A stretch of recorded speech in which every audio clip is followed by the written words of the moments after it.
And we're recording. There she is.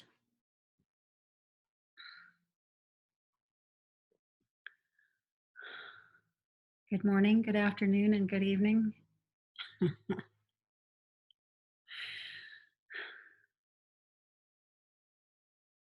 So, what are we bringing today? Are there any experiences, dreams, lucid dreams, out of body experiences you'd like to share before we get going on the topic for today? No?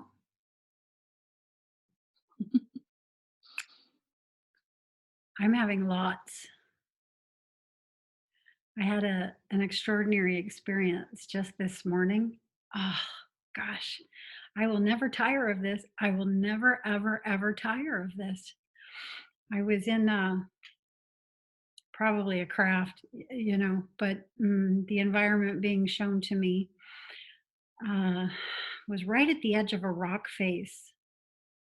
It was an area, a home of sorts, I guess you could say, but an area sort of cut out of the side of the rock face, and we're very high up, and we're right on the edge of it, and of this just extraordinary green water, this green waterfall. And I mean, the power of the water rushing by was just extraordinary. Every time I saw the green of the water and the power of the water, it brought me more to life, more awake and aware in the environment. And I could feel how scared I was. I mean, being that close to something that powerful is intimidating. And I was telling the being who was there with me that I didn't know how I felt about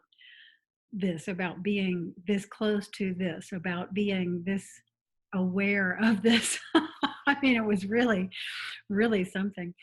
um, there was some recovery going on there, but that was the purpose of the environment. There was a recovery bed there for me. And I was supposed to be, I guess, sleeping, resting, recovering, but instead I was in one of my own fields assisting others who were sort of coming into my arena or into my awareness there. And I was helping them and putting them in the bed. So maybe that's how I rest and recover. I help other people rest and recover. Mm, um, anyway, a few really good ones this morning. So my own process of getting back in there and getting back to business is gained enough momentum to where I'm bringing back significant recall from the night. Periodically, there is the lucidity, and about once a week, I'm in a full on OBE.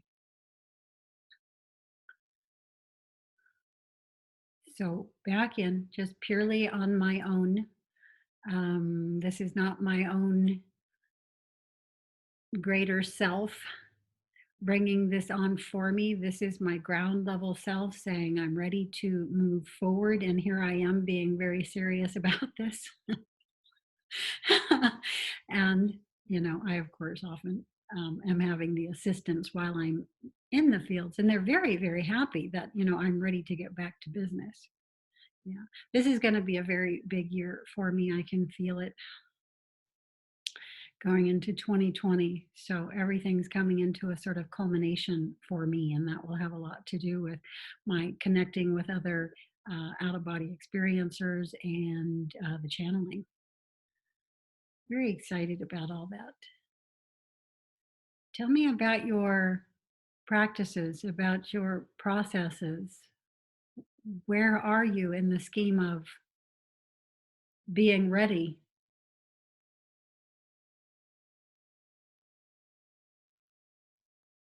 So I realized this morning when you were posting about detox that actually my practices from last 2 months, they were actually detox practices. So that's why I couldn't get into the focus of sharing my practice as the spiritual practice, because it's just detox, and it's everything I do is actually for detox already 2 months. And so I was like, oh, okay, so actually, yeah, I can start to make a journal of the detox. Absolutely. Detoxing is much of the spiritual work. We call it letting go, we call it lots of things. Um, but yeah, detoxing our system from, mm, well, let's just say addictions in general, is a large part of the process of coming into more consciousness. So long as there's addictions and we're running after addictions, no matter what that might be, just things we like to do, things we like to consume, energies we like to run, all of that. When there's addiction to them, then yeah, we're just busy running off after them. We're in the loop, we're in the drama. So detoxing from all of that is what lets us come back into ourselves, come back into awareness, exit the drama and come back into awareness. And this is when the consciousness experiences begin to really take off. So excellent. Yeah, I posted on the boards. This seems to be happening for me. It's happened the last 3 years running, and um, it was generally about the time that I was activated to awaken, just prior to this, a time of the year where I was starting to get depressed. And as someone who had never been depressed before, I didn't even know what was happening. I could not even identify that energy. I just, would go into deep spiritual mode, and I wouldn't leave my room unless I was going to work. I would sit there in a lit room during the day, and then a dark room, candle lit at night, and just focusing, meditating, um, just doing my spiritual disciplines, focusing in on what in the world this was and what was happening. And now I know that it's a time of the year, for what I call hibernating, because that's what it feels like to me.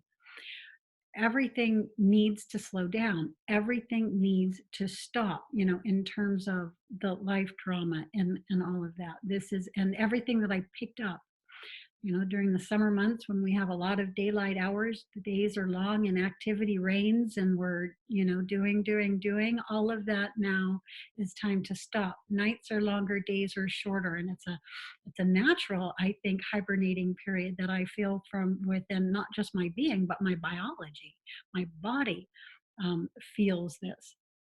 That's what I was asking everybody else on the board, is if they felt that specifically also. Yeah.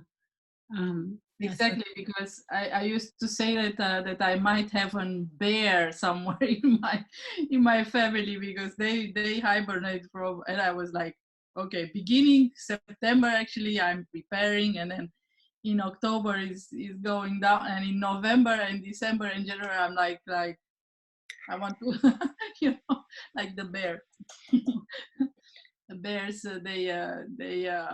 they eat the fat from their nails. It's a very interesting process, but it's like I cannot do active stuff. mhm. And um, yeah, so I feel it too. Yes. Conclusion. Yeah, so it's a time to heal. So I started refocusing in on that too.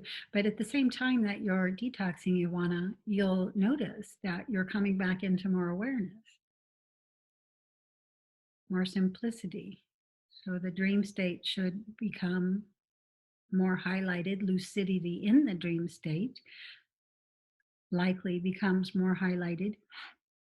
We all know how important it is to journal, to write them down every day. When you're ready to really accelerate that process, this is when you begin sharing openly with others, and again, that's what our group thread is about.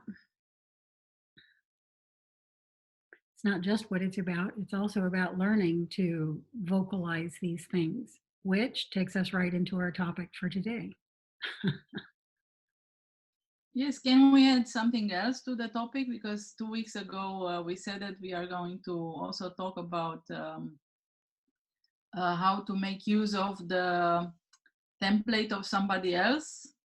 Because you said then that we can use your templates to Mhm. That and is the topic. oh, that is That is the topic for today. oh, okay. Okay, I read completely something else, but it's okay. clearing and creating neural pathways and neural networks, and connecting with the cleared neural pathways of others. This is all connected.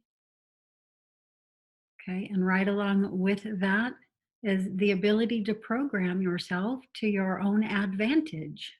James and I are working on this project already. If you want to stop by the mentoring section, you can see what he's begun there and sort of how we're beginning that process.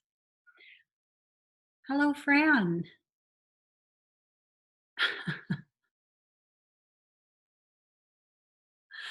We've not seen you in here before, so let me give you a brief introduction to everyone. Um, we have James. At the top there on the left, we have Anton and Iwana.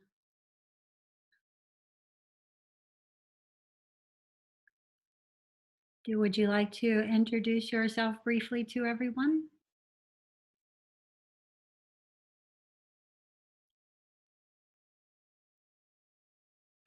Oh, we have no volume. It does say that your microphone is on.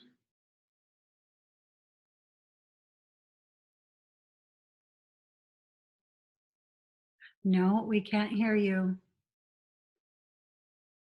Well, that's okay. We'll get it figured out. And in the meantime, we're diving into the topic for today. Okay. Um, who wants to start? Give me an idea of who understands this idea of neural pathways and neural networks. Okay, so here we're talking about the brain and the spine, the central nervous system. And neurons are the basic component of the brain. It's what you would call a brain cell.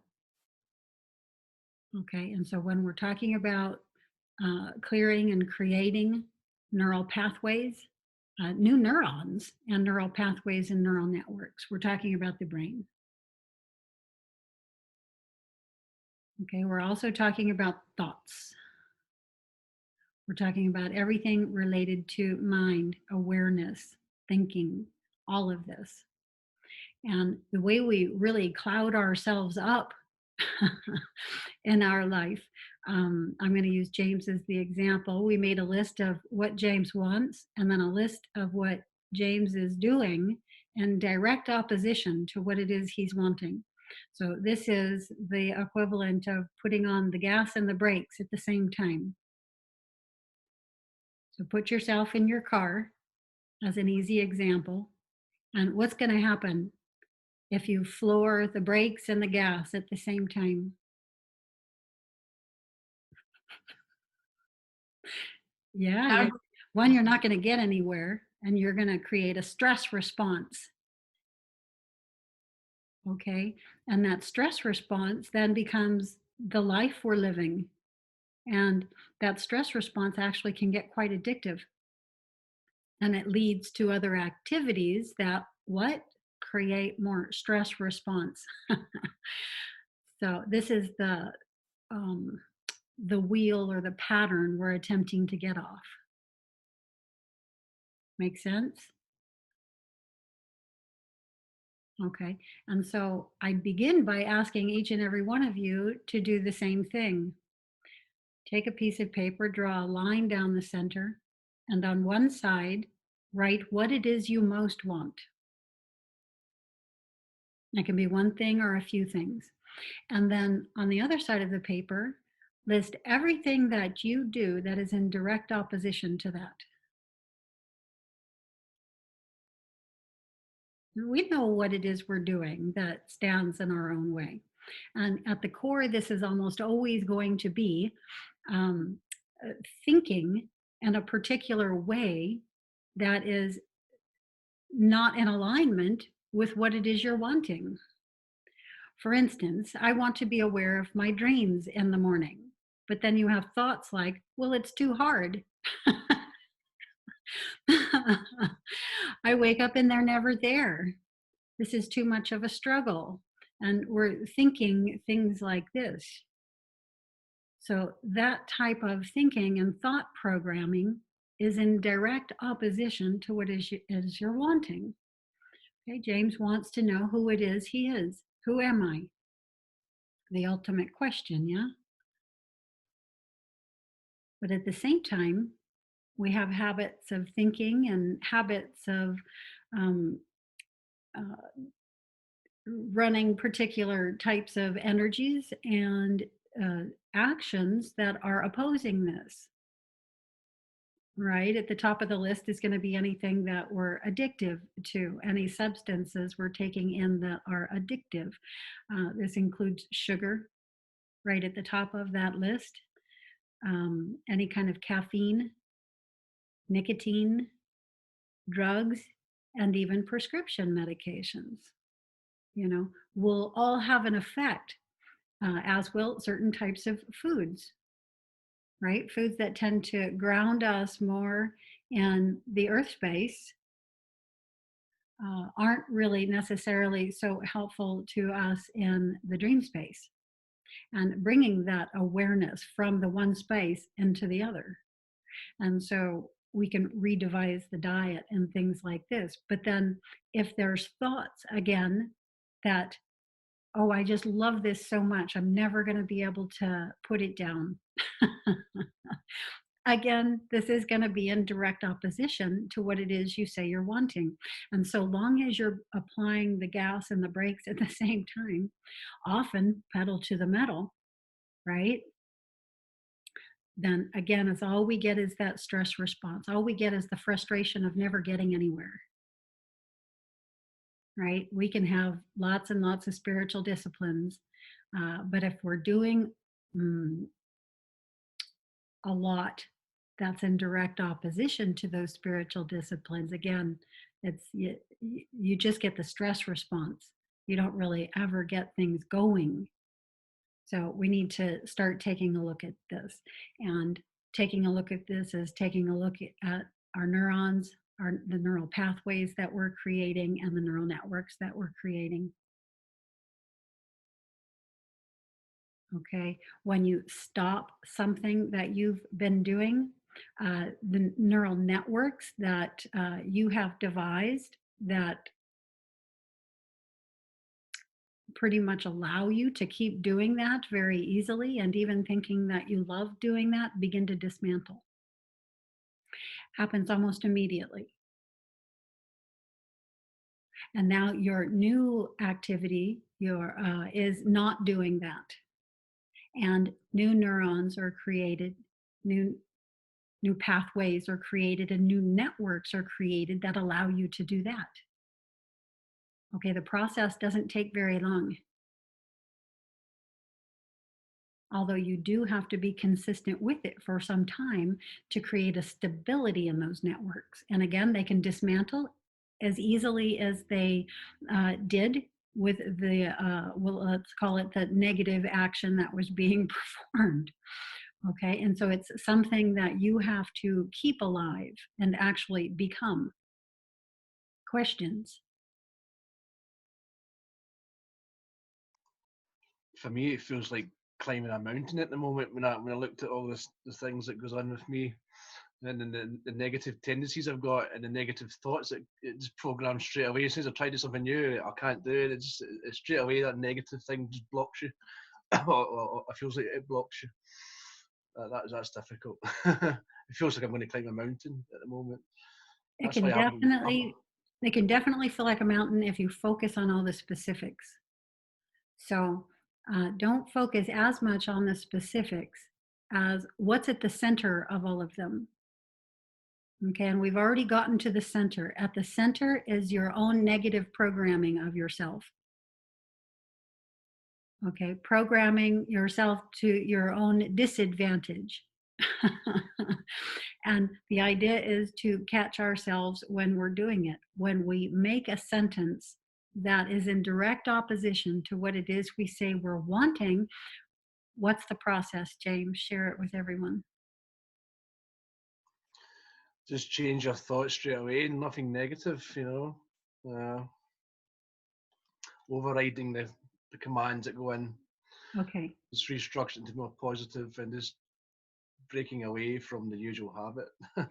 It's very simple. As soon as you catch yourself saying the sentence, you stop and you say override. You actually say that word. You can say it aloud or you could say it mentally in your mind. Override, dismantle, restructure, sovereignty program. That means you are the commander of your own ship and you are just acknowledging that for a moment and you are about to make the command. Okay, and then you restructure that sentence that you just said in a way that is to your advantage, in a way that is to your benefit, in a way that is in alignment with what it is you say you are wanting. And doing this on a regular basis will begin to create new neurons, will begin to clear the pathways in the networks you're now creating.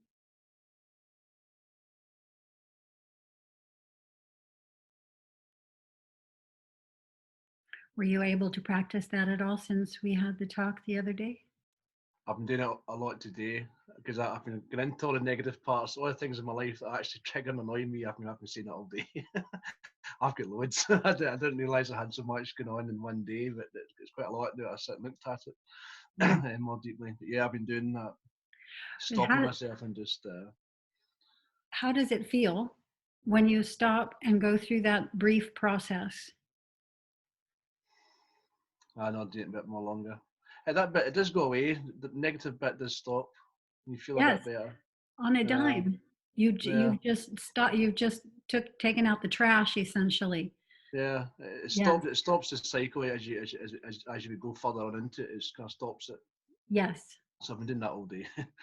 But that's why it feels like a mountain because I realise how much I've got going on.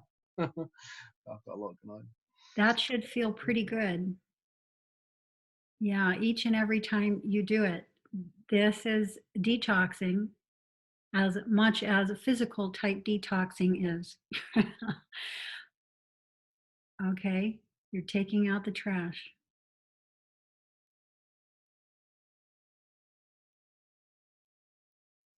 I'll just keep going at it. I'll just keep doing that every day. Every time that comes into my mind and just reprogram it as that's what we're trying to get done. And it's just like anything. The more you do it, the better you get at it. The better you get at it, the more of an effect it has.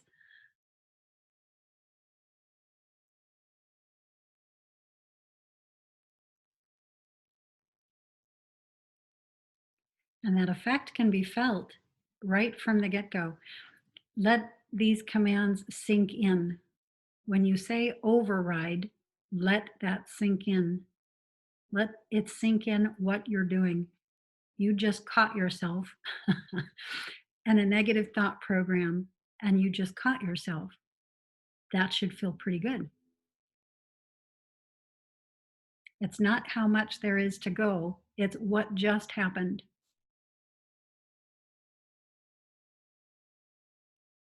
Yeah, recognizing you're actually going down that road and stopping yourself from going any further down it.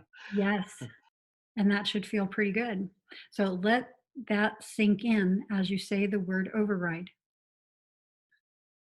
Then dismantle and feel that. Feel that thought dismantling.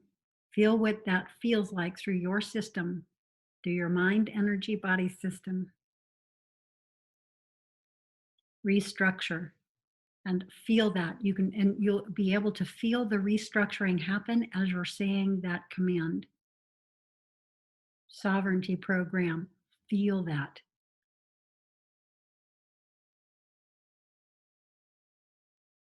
You are the commander of your own ship. Feel that. Okay, this is what gets us out of victim and into creator mode. Okay, feel that. Should feel pretty good. And again, you don't focus on what more there is down the road. You focus on what's happening right here, right now. Okay, and then rewrite the sentence and feel that it's actually taking place in your system. The more you let yourself feel it, the more you'll begin embodying it right from the get go. Your body will actually alter from this, by the way. This is a very healing process and practice. Your self correcting and those things that you were creating in your body system from the negative programming is being reversed. You are self healing. Okay. And so this is a very large thing. Questions?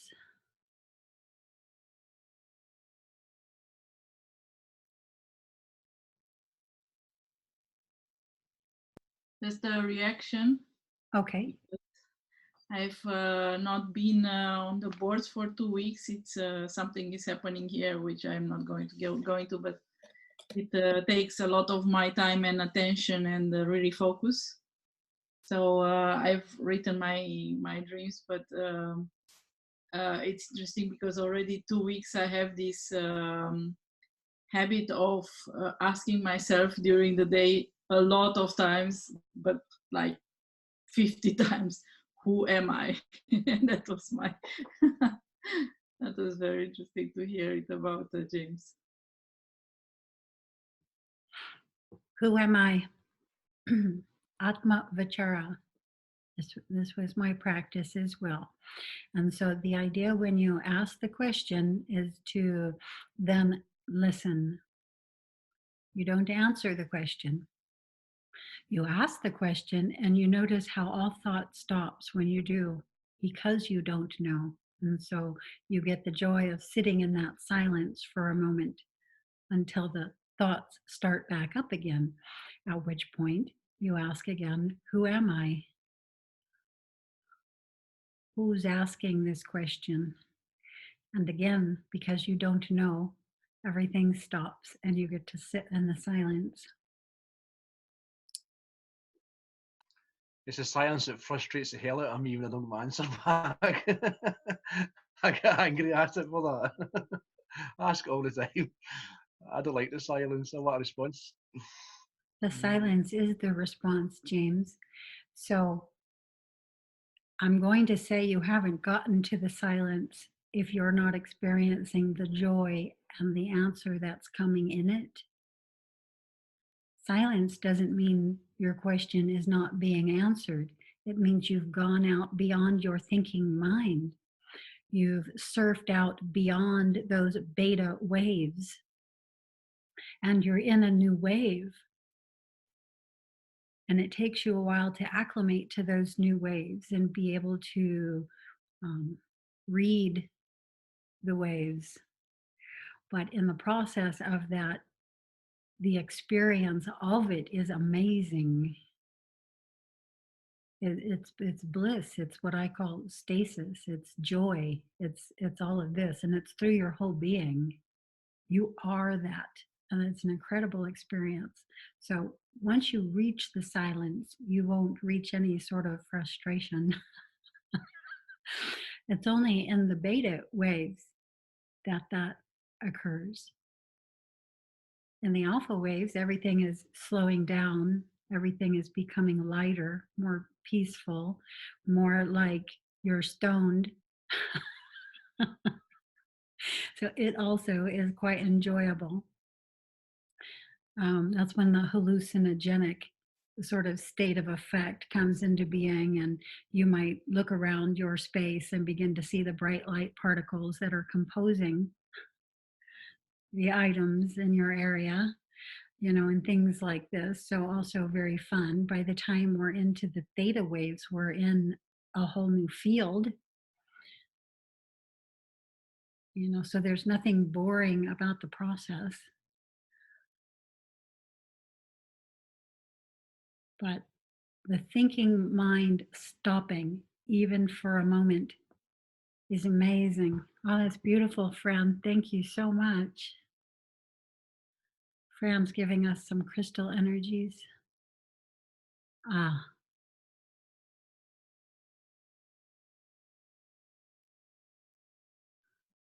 lovely.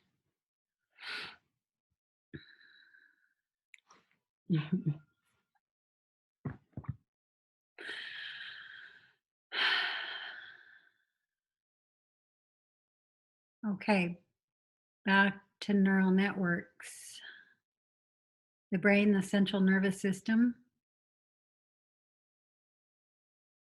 neurons, creating new pathways and new networks. Questions, curiosities, anything coming to anyone's mind? Just another thing, just another side note. When Victor, my son, was small, I think he was like 3.5 or something, I started bringing him to this group to make him acquainted with children, with more children in one space. And he said at one point that he really likes to play only with adults because he can see that children are dirty in their head, he said, and they were very angry. And they were angry, he said, because they are left alone from a very young age, and it's very chaotic in their head, and they were very, very aggressive in their thoughts, but there were so many thoughts and so many chaos that he said the adults have streets in their head. And for him, it was very easy to talk to adults because he said, well, adults have this, and they go like straight ahead. And it's like very big streets between one thought and the other. And there's nothing like in between going left and right. It's very easy for him to read this and to get it inside because he was very telepathic. But I was like, oh my God, this is the best metaphor I've ever heard about the neural pathways. Yeah, that's beautiful. He's identifying the neural pathways, and he's identifying that his preference for it. So yes, he's connecting with it and being aware of the pathways. You automatically connect. Let's start talking about connecting with cleared neural pathways. So, have you ever come across someone who does something or has a special gift or talent that really amazed you? Yeah, I think we all have, right? No, no, everybody's just looking blankly ahead. I was thinking of an example, but yeah. Okay.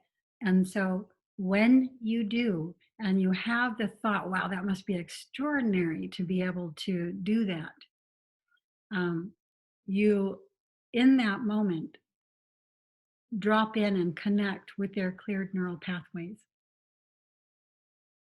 But when this is not done in your conscious awareness, then one, chances are you don't know it just happened.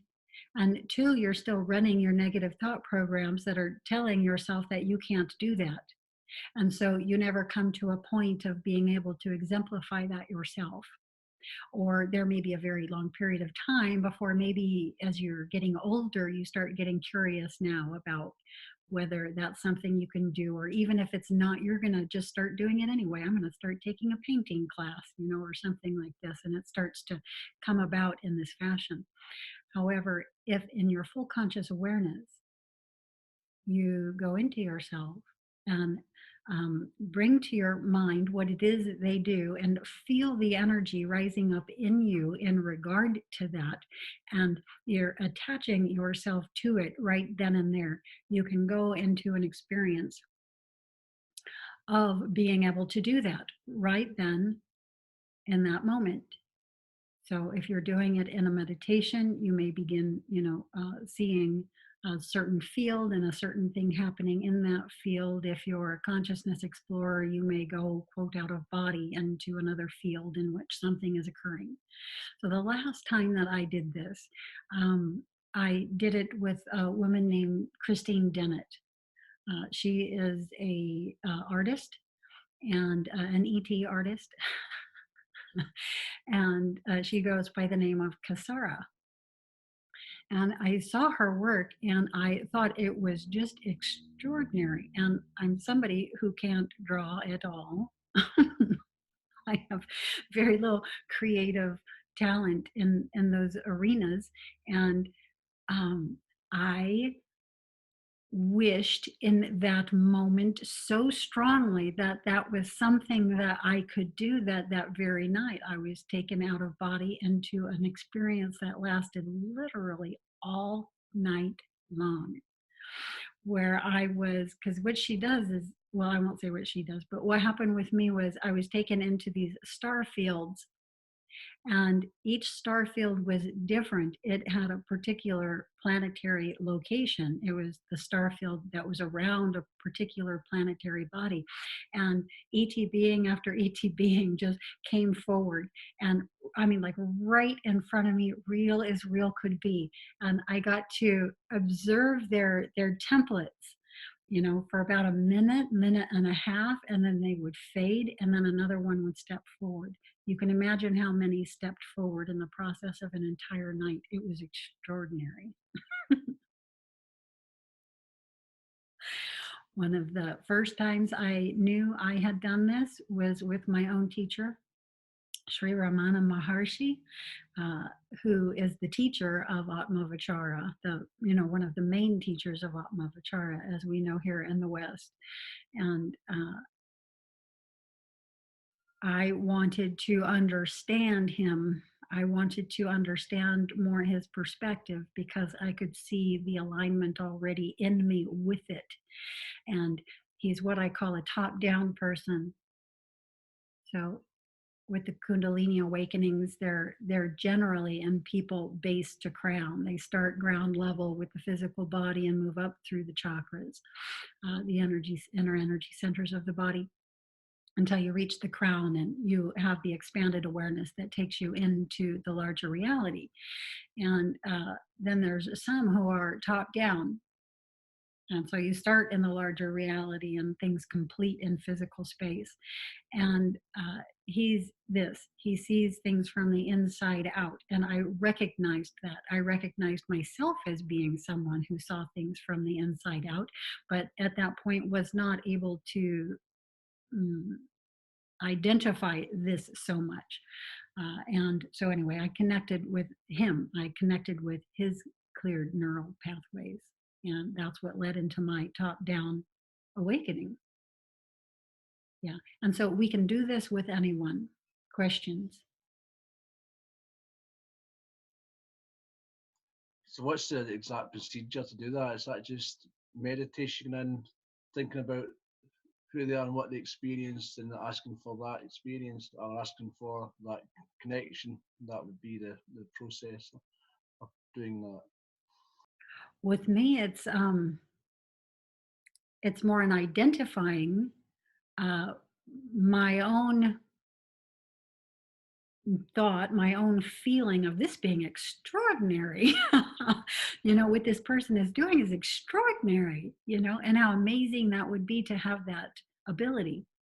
So with me, it's that thought and that energy.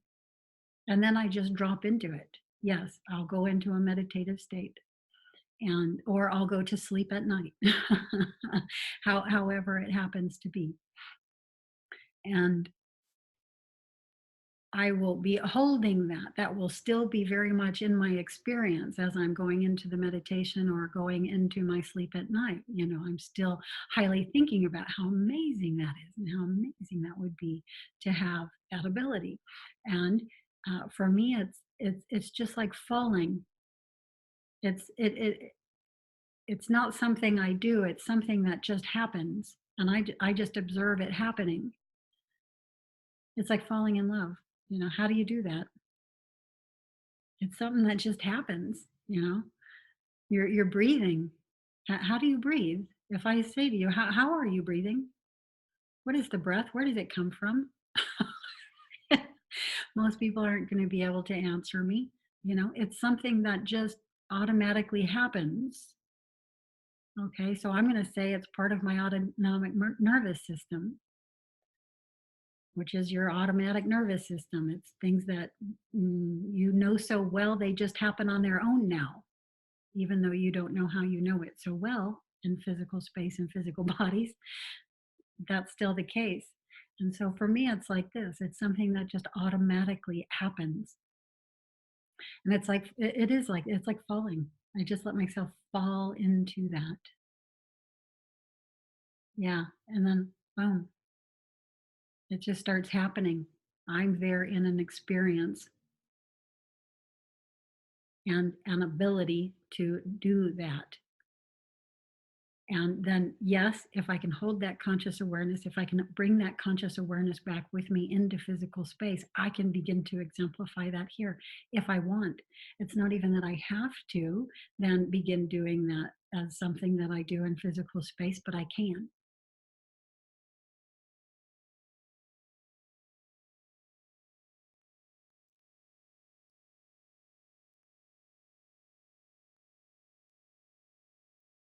I think I've mentioned to you one time how I began realizing I could do this as a child. I would have curiosities. I would often wonder what it felt like to be a man. I think this was the example that I gave you guys previously. And I was immediately given the experience of what that was like.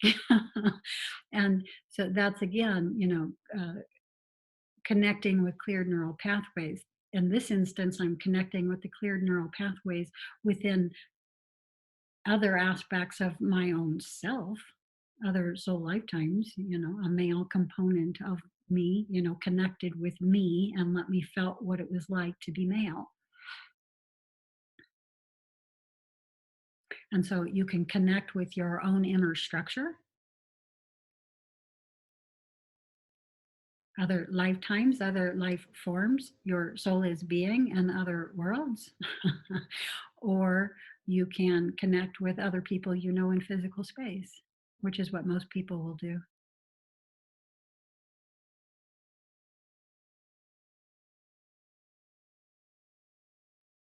Do you have any inclination of ever having done this yourself, Anton?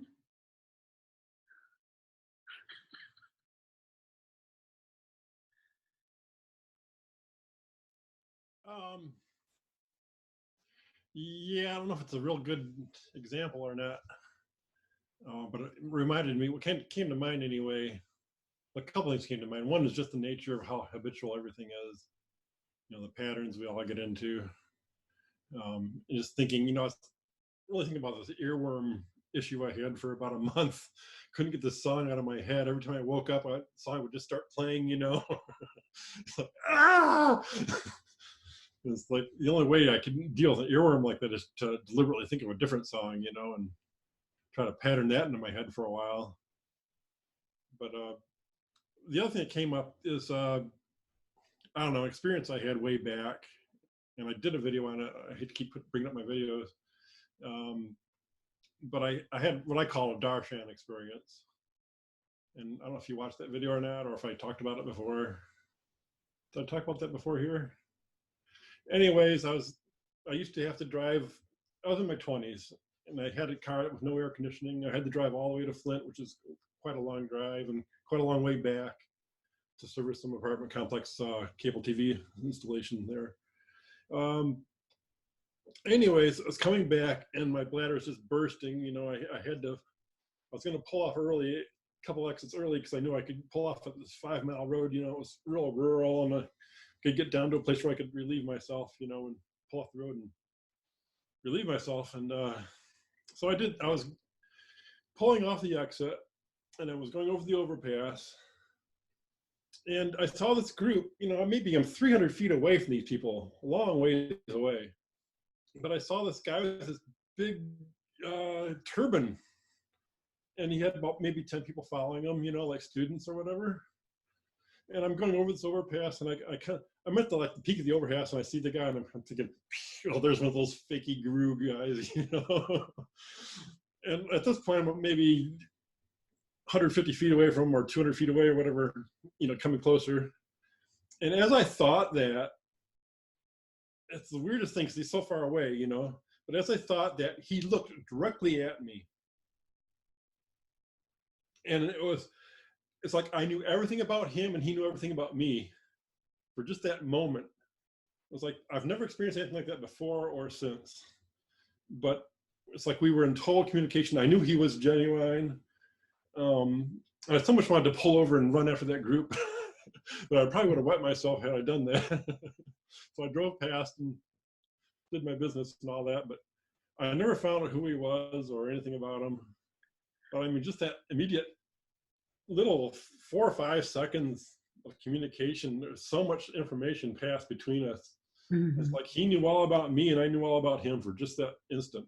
It's like, well, this is a good example of why I refer to this as deep level connection. Prior to my learning of the terms neural networks and neural pathways and connecting with cleared neural networks and neural pathways, I referred to this process simply as deep level connection, because to me, that's what it is. That's what it feels like. And it sounds like you connected with this person, this being in their totality, you know, their soul. And yeah, two souls fully connecting for a moment. And this is what we're moving toward, by the way. This is what the awakening is. This is getting into a space in which this is a natural part of our being and the way we live. We will have this deep level connection with one another. We will have telepathy. There won't be secrets and things hidden and space between in the way that there is in 3D physical space. So this is just the next gradient over what some of us call the astral, dimensions 4, 5, and 6D. This is just the next harmonic over, and we're graduating out into it. It's a beautiful example of that. So it doesn't sound like you connected with anything specific that this one was capable of, but with this one himself, which is amazing. It's another thing that we can do. I naturally do this with each and every one of you also, to the degree I am able in the moment in which I am. Sometimes this is deeper than at other times, and sometimes not so deep, but it's something that just naturally happens in my connections with everybody at this point, because I seek this understanding with you. I seek this knowing with you. I seek synchronization of energy. I no longer want the division. I am going after the graduation of experience in which there is a knowing from within ourselves based on connection, not disconnection. So when you are connecting with other people, do you find that you are also doing something similar, or are you still fully engaged in the 5 senses as a means of connecting? I think to me it's like the question was for Anton? It's for anybody who wishes to reply. You want to reply first, Anton? Go ahead. I got nothing. to me there was no other kind of connection than this one until now. And it was always, I was taking everything that they were consciously or not consciously, mostly not consciously, just it was available and it was in me immediately. So actually right now I'm in the process of just connecting to my own self and just finding out who I am and what I have to, what are my thoughts. Because I was always just a sponge for everybody else. It's like, okay, just walking on the streets, I would get everything inside. And yeah, so for me the process is the other way around. I just, my deepest wish right now is just to know who I am, and even eventually to the level of Earth's persona, and not only so all the levels from this, who is this Ioana person from now, and then going from there just up. But This question is for everyone. Are you each able to feel your own felt presence? This was something I added to my list going against me, is I don't feel connections to anything. I was thinking about that today actually, but not feeling anything. I don't feel connected to anything or really anyone like that. Came to my attention today, but not feeling connections. I'm trying to get those connections, but not feeling anything, even myself Yes. sometimes. This is how you begin.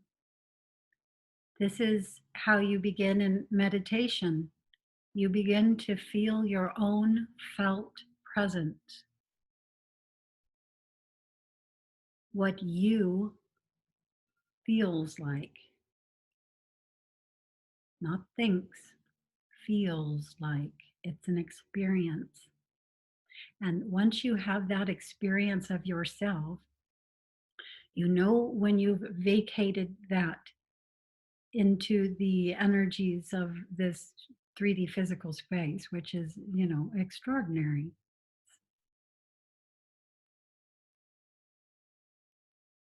And not always a beautiful way. It's chaotic. There is a lot of the lower energies, of the negative influence, of the exemplification of these energies and these processes. And so this is important when you're sitting in meditation, to begin to feel in the quiet your own felt presence, what you feel like there, and to get very acclimated to that feeling, to that experience, to that sensation. That is you. There's no thought in that. There is pure awareness. There is pure energy. There is pure being. And it feels like something, and it's unique. There's no other that has that identical signature, and that's how you identify yourself from others, other selves. So feeling that is important. Once you have that feeling down, that is what you use to connect with others. You use your own felt presence to feel into the sphere of another. And that feels like something. And in that, there's a lot of communication. There's a lot of information passing from one sphere into the other sphere. And you do begin to be able to read this information, these waves, these feelings, these colors, these geometries. They'll come to you in a variety of different ways. And now you're in the process.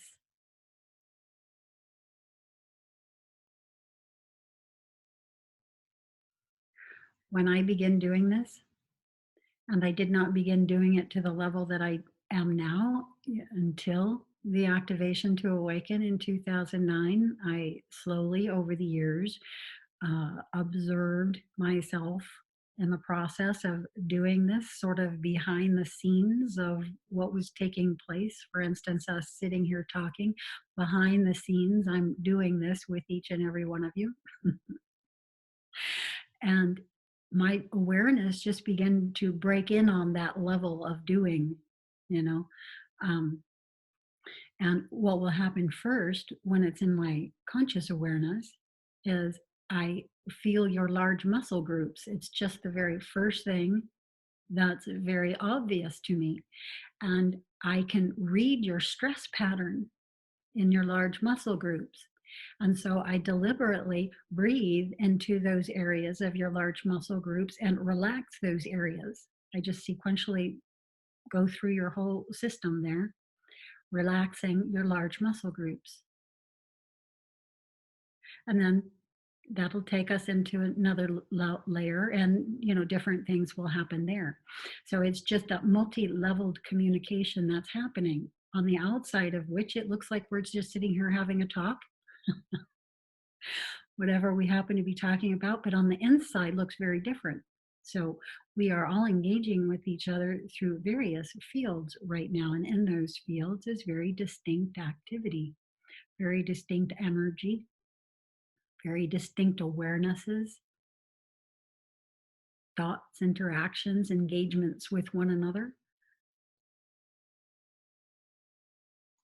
It's interesting because the thoughts I was having there was about transmissions. How can you transmit each other, just transmitting that feeling and connection into each other, so we can form the connection. I just actually wrote that down actually. Good. Transmitting it. The transmissions are coming out spontaneously. The transmissions are you. It is your own felt presence, your own energy signature. It is constantly radiating out from you and everyone. Can't stop it. It's an emission like light is emitted from the sun always.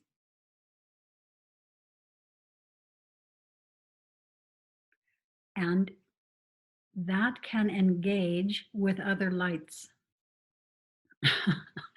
other spheres, other beings, other people. Yes, it's just a different level of connection that here in the United States we are not familiar with, but in other areas of the world is as natural as being born. They didn't set these things down. Indigenous people tend to not set these things down. They don't vacate the natural world. This is our natural world, our natural way of being, and it's 3D. So this is not yet a graduated level even.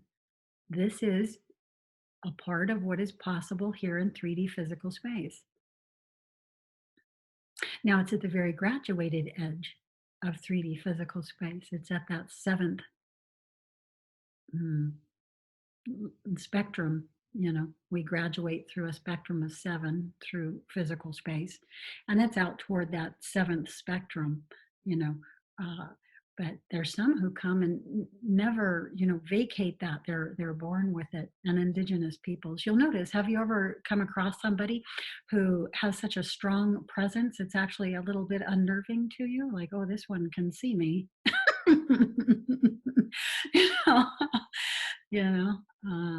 Not going to get anything by this one. Kind of makes you a little nervous. Anybody? A little bit of that, more just the opposite, where just meeting different people, and some people, even they may be nice and you may have a nice conversation with them, but they're like totally opaque to you. And then other people you might meet out of the blue and you have instant friendship almost, and you kind of know their heart right away. I don't know, it's just an observation, I guess. Some people are, even though they're friendly and nice and you're having a nice conversation, they remain opaque to you. Well, most people in their communication, and I'm going to use most people, I'm from the United States, and so I'm going to use, the United States as a basis for this. Most people in the United States are very surfacey, and they don't connect. They don't connect their felt presence with your felt presence. You might come into the room with them. They may even be talking to you, but they're not connecting with you. It's all very surfacey. Everything is through space, everything is through separation and based on the five senses. They see you, they see the outline of your body there, but they're not connecting from the withinness of themselves with the withinness of you, to feel how you're doing and what's happening with you right there right now. This is not a process of our way of being here. And so every once in a while now, though, you will come across someone. Often this is an elder person. When you're a child, they've graduated to a level of presence in which they're very grateful for you being there, and they're very happy that you're there, and they have time for you. Often this is a grandparent type figure. And as a child, this can feel good. But as we grow up and we grow out into our disconnection, into our separate selves, it can be very disconcerting when somebody connects with you in that deep way, like they're looking right through you. So if you've ever experienced that, this is what I'm talking about, and sort of how it can be experienced when you're on the separated side of this. But as we come back into it, and we're bound to come back into it for the same reason James just told us. It's very lonely, separate. Yeah, it's a defense mechanism, that people put up, when they're real opaque to you, even though they're pleasant to you, they're still guarding their heart, they're guarding everything, inwardly, We tend to be very guarded in the United States, yes. Most people, they're completely outside the natural world, completely in their false constructs and city constructs and dramatic ways. Trying to be as polite as I can.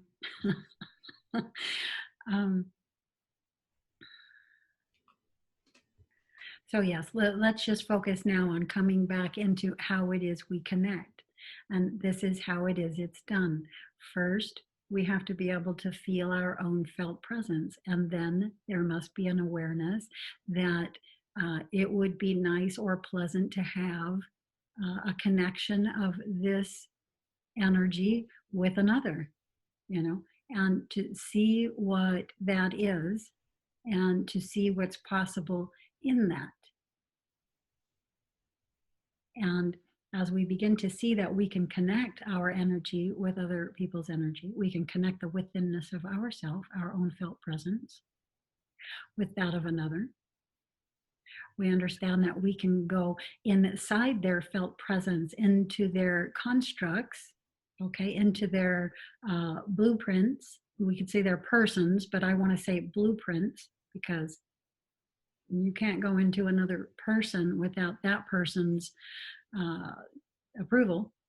And so generally what we're connecting with are the blueprints, but try to tell a blueprint from the real deal and you won't be able to do it.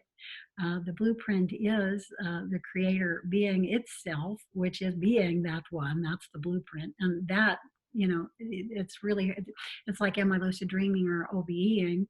Is this a private something or other, or is this consensus? An equal level of reality to them each. I don't know that it's possible to have a clear discernment in that experientially. They feel the same because they are the same. Source being is the one that's behind the soul being who is behind the person. So whether you're connecting directly with the source being or directly with the soul that the source being is being is the same. experientially. I mean, in the way that it feels, you know. And so, um, yeah, this is how we begin to be able to access the blueprints.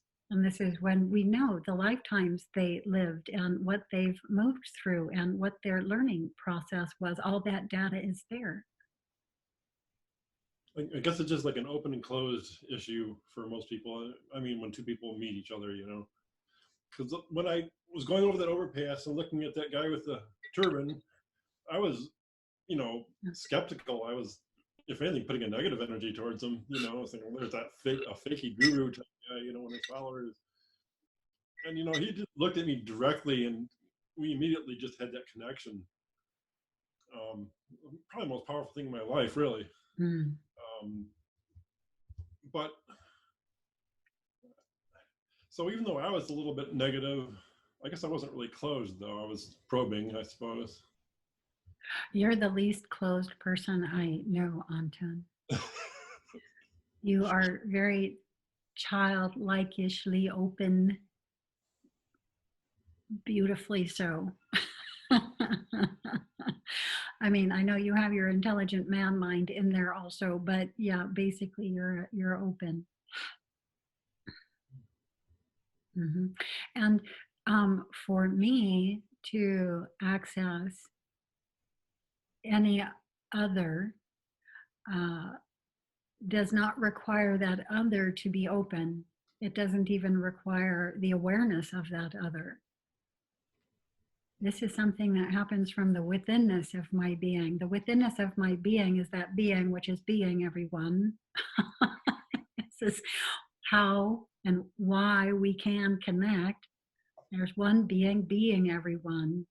And we each and all are that being. So when we go into our inner self, we are going into that one, which is everyone, that has access to everyone.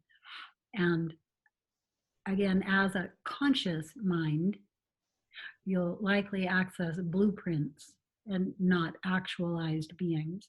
But again, endeavor to tell the difference. I've worked since 2009 and regular out-of-body experiences attempting to tell the difference. And I'm telling you experientially, in my experience, there isn't a difference. Not when you get out past your own thinking. Because again, you can take your own thoughts in there and have your own thoughts reflected back to you the same as you can in this field. So you do have to get into that clear awareness, that pureness of your energy without all of that and experience from that. Yes, Ivana?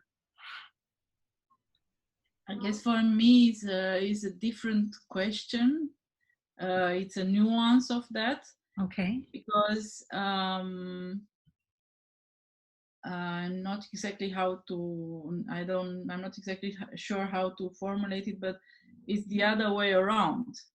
For me, it's like, how can I make the choice not to access it anymore?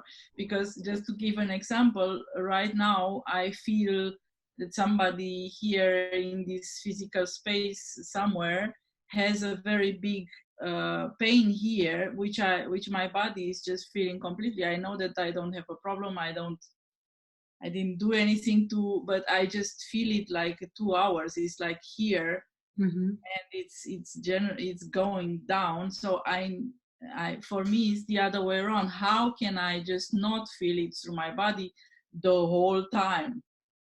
And how? What is the fastest way to do that? To cut yourself off from it or to heal it right then? To heal their pain, you mean? Uh-huh. And I would thank you very much for that because you're clearly feeling me.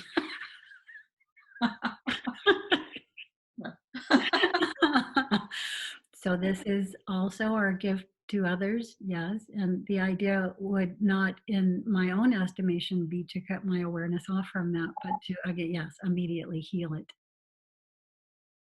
Yes, and is all I do when I feel that, and I do feel those energies through my body, is like I said, when I pass through your body, I breathe and sequentially relax your large muscle groups to deconstruct your stress pattern so that you can have new thoughts, new ideas, and things like this. then you can do the same. Yeah. So what would let's go into this. What would be the first way you would come at the sensation that you're feeling there that you just described? Physically, you mean? Yeah, like break the sensation down into a single concept and then cure the concept with what it is that it needs in order to disperse. For instance, am I feeling this mostly as tightness? Okay, I'm going to relax it then. Am I feeling it as a heat? Okay, I am going to, and well, then you would have to go into, why the heat is there. And yeah, okay, so I'm getting the air energy would disperse this. And so I would send the air energies into this. And even as I'm doing it now, can you feel it in your body dispersing? Because I can feel it in mine dispersing.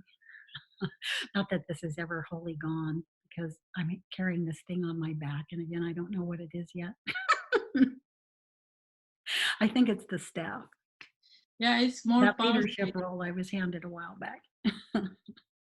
I think it's not now more pulsating.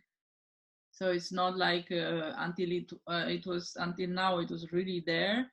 Mhm. Now it's more like pulsating and Breathing. Yeah, there's some yeah, yeah. life coming back into the space. And doesn't that feel good to have done that? Do you Mhm. have your answer? Yes, Okay, thank you. thank you.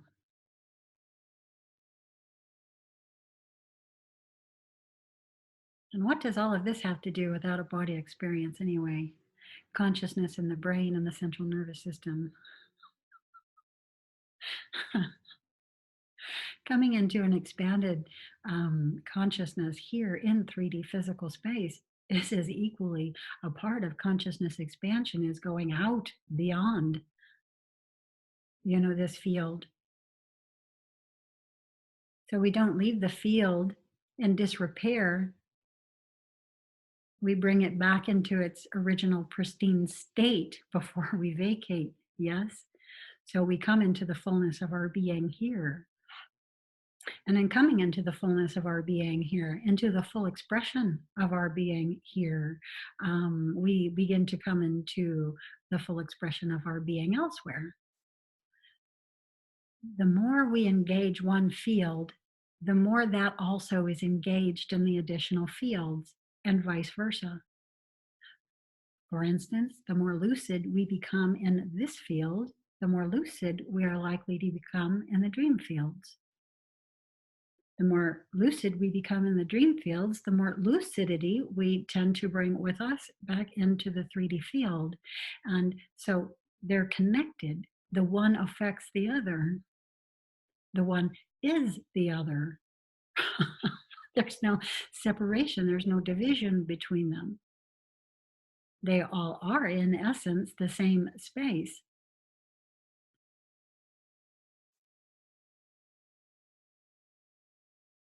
Different dimensional geometries occur in these spaces, but they're still comprised of the same space. Consciousness is all there is. Consciousness is all there is to compose any field, any environment, any person, anywhere.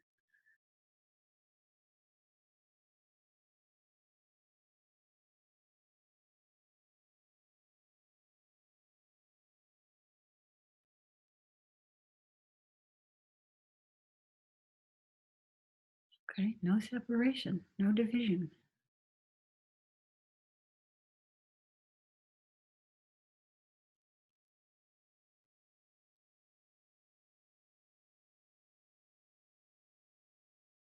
At the same time, we were each once our 3-year-old selves.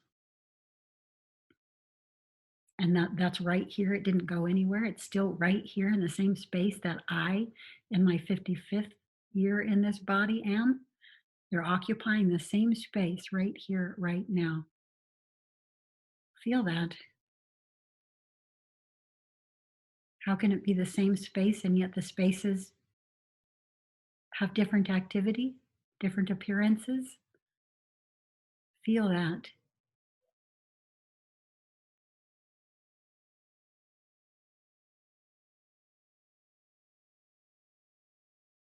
because it's the same. It's you. Whether you are 3 or you are 12 or you are 40 or you are 70, it's you who are all these things, you who is connecting all of the spaces, all of the ages, all of the timelines, all of the activity, and each and every moment in each and every one of the timelines.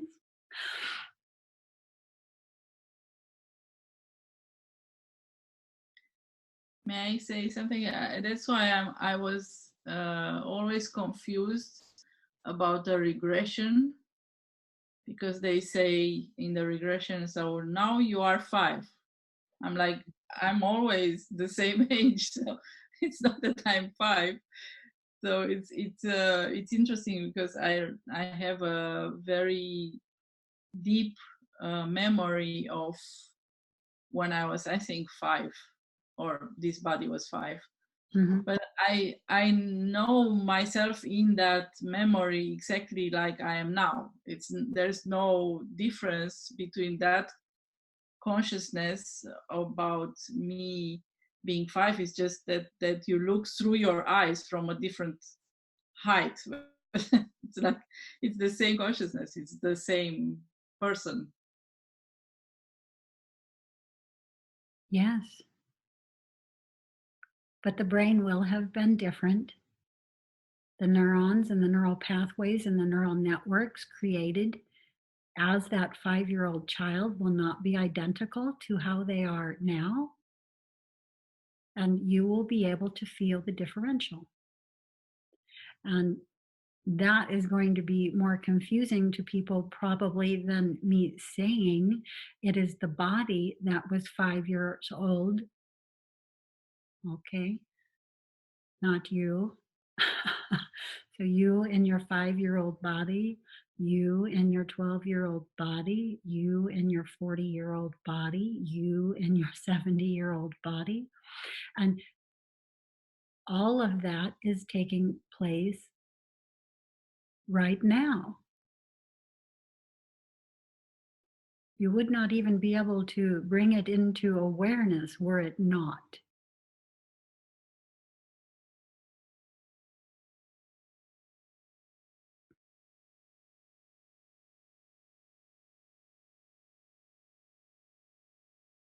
Are we beginning to see how it is we can connect? What it is we can connect with? I like to connect with the fields. This is what's fascinating to me. I connect with the geometries specifically of the blueprint field, which is just, I have no idea yet why this is so fascinating to me, but it's home. But I like to connect with the potentiality field. That's the field itself. The blueprint fields, again, are where all of the architects and designers are. And this is who creates the worlds, we could say, and the life forms upon the worlds. And then the actuality fields are the worlds, where we come into a body form and have an experience. So we actualize the blueprint. We actually take our consciousness right through the blueprint and come out of it looking like we do. Yeah. I'm curious. I had this theory at one point a few years ago, and I realized that you were talking about it before I came into one of the older calls. And because I was thinking there are more, so originally when there were fewer people on the earth, there were a few blueprints, and right now there are a few of the same blueprint which are everywhere on the, is that so they are let's say originally there was one blueprint, and now in the same timeline and in the same time in the timeline, there are 20 of the same blueprints used by 20 people. Do you also have this? There's still only one blueprint. And within that blueprint is the potentiality field and all potentialities that lie within the schism of that blueprint. And so all the potentialities of it are what come out as looking like other blueprints. But they're not other blueprints, they're the potentialities of the single source blueprint. Yeah, I think I meant more like, yes, it's the same blueprint, but it's used by 20 people in the same time or more. So that's why what you said about David Wilcock and Edgar Casey, or there are like people who look the same, even actresses that look the same. And let's call that a template. Yeah. So those are templates. So that's your facial features and body feature types. Yes. Yeah. And I feel that there are limited ones. I think that's fascinating. For some reason, the idea of only 9 templates come to me. Yeah. And people looking so very different, even assuming that same, because like an African American who's assuming the same template will look very different than I do, even though the shape of the eyes, the shape of the nose, the shape of the mouth, all of that will be the same. But these templates are without hair. You know, if you look at the work of Alex Gray, who artistically articulates the human anatomy from the inside out and generally stops before he gets to the outside features, we all look very similar. You cannot tell a man from a woman. Facially, you know. Yeah, and even a lot through the body, because like until you draw on the male or female anatomy and whatever kind of hair you're going to have, goodness, we all look so much alike. Yeah, hard to really tell one from another. That's what fascinates me, how they do their facial reconstructions on skeletons. Because as a skeleton, we look so alike. You know, I guess if you really knew how to look at a skeleton, we maybe didn't, but as people who don't perhaps know how to see the fine differences in skeletal structures, you know, we just, wow, that looks, yeah. Anyway, okay, we got a little distracted there. So who wants to focus on deep level connection this week? Yeah, me, always pretty much. Okay. So, James, how do you begin?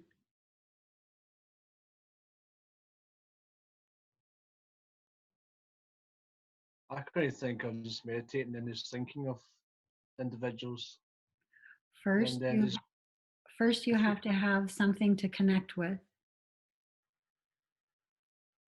And so first you have to feel your own felt presence.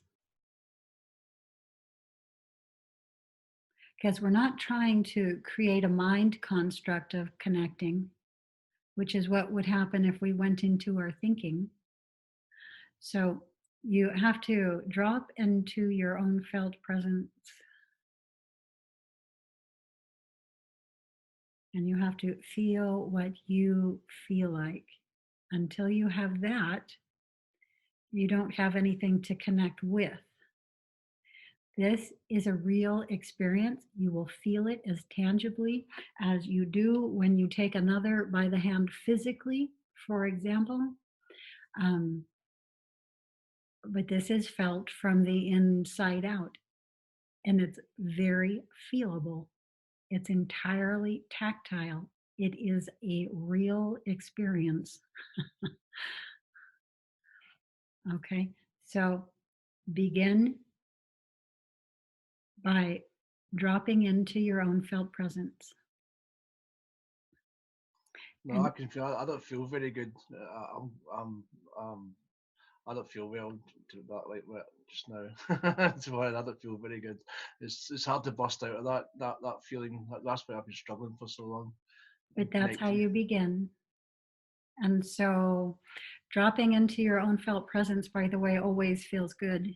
So if you're still feeling something not pleasant, you haven't dropped into your own felt presence yet. You've dropped into your physical person and how it may be physically feeling. This is not your felt presence. You have to let that go to drop into your own felt presence. And a really great way to learn how to do this is to begin working with the breath and the breathing patterns. And this is why I wanted to have the breathing class that we came to, because nobody understands the importance of it yet. So I've been posting some simple, easy, let's say interesting breathing techniques, the holotropic breathing and some breathing that involve the bandhas that Dr. Joe Dispenza uses a very coarse variety of. But that will bring you into being able to feel and sense your own innermost, let's say, system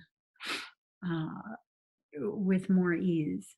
I highly recommend the holotropic breathing. However, not everyone should necessarily do this. Try it out.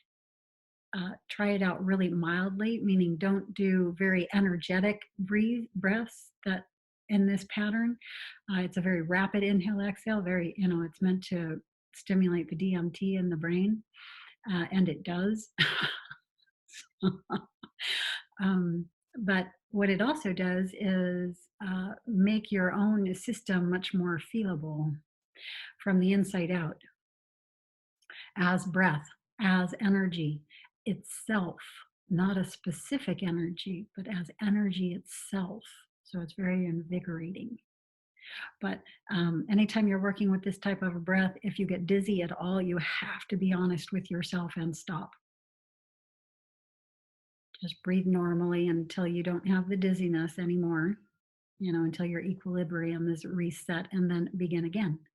If you don't do that, you can hurt yourself. So definitely don't do that.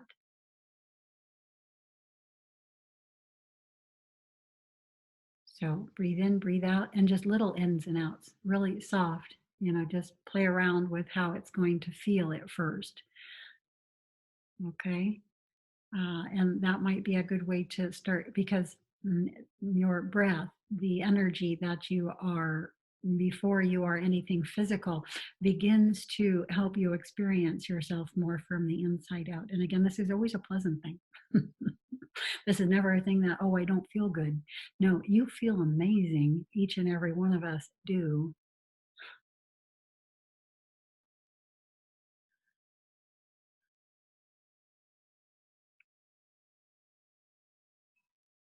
So we really have to practice getting out beyond those beta waves. And we have to think about how we're going to do this, because if this is not happening in our 30-minute meditations, then there's other practices we can invoke to help us.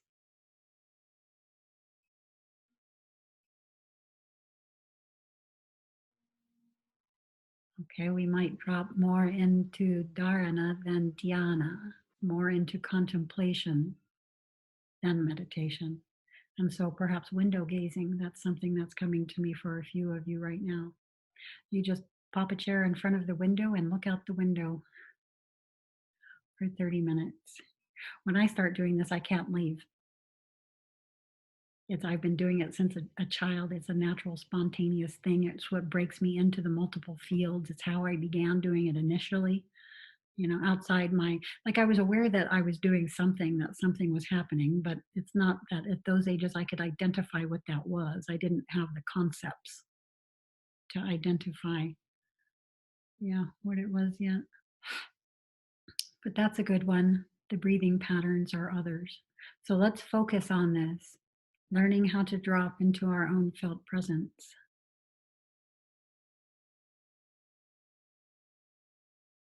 Okay, once you have this, then you can expand that felt presence out into the idea, not the thought, the idea, the awareness of another. You can either identify that other as just being right there in the space with you as this is happening, and often that does happen, or you can go to somebody specifically, as we do when we're doing the healing work.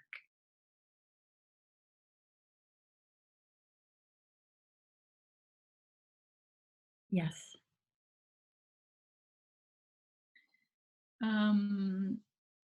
A few months back, I was very aware about, I became very aware because at one point I thought that I have a tumor in my head. And I was having all these symptoms and stuff. And then I found out that it was the neighbor across, and she died. So, but I felt at that time that I was maybe composting, or that my role in this was just to take stuff and from her also, and to I'm not sure that I can say heal it, because her physical body didn't heal. So maybe you can comment about on that, because Yeah, sometimes we help each other out. So sometimes we take a little something off of someone to help them process it. This isn't necessarily, we never heal another.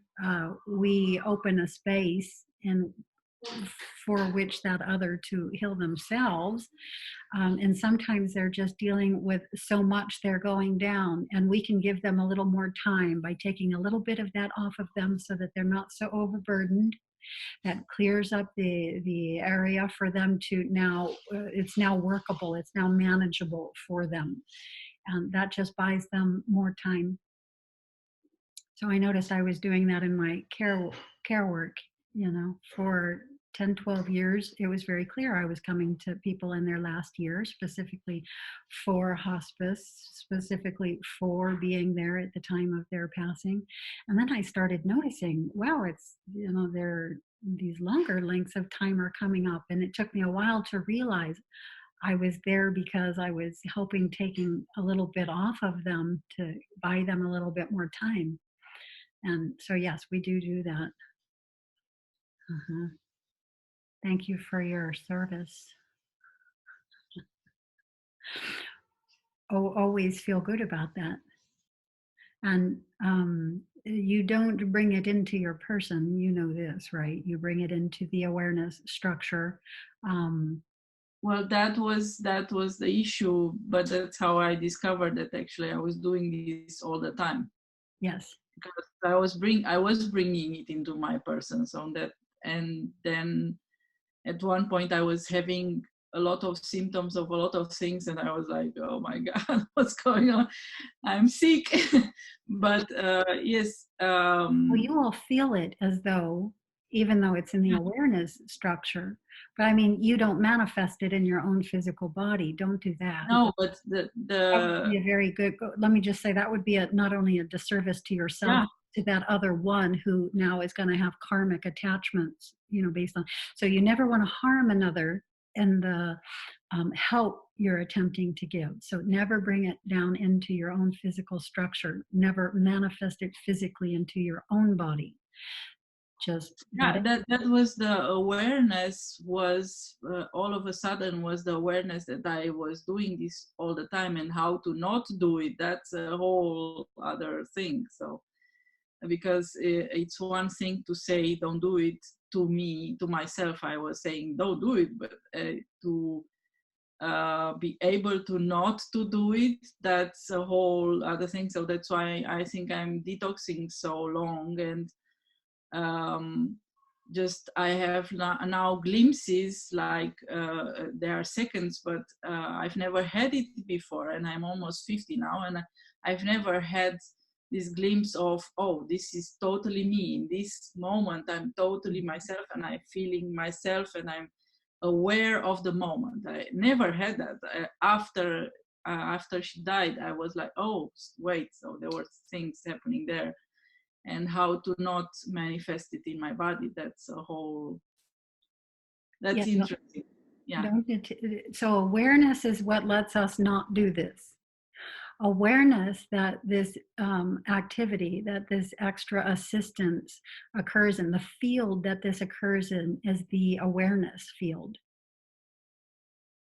Okay, and we don't attach to it. And by the way, when we bring it into our awareness field, we immediately heal it.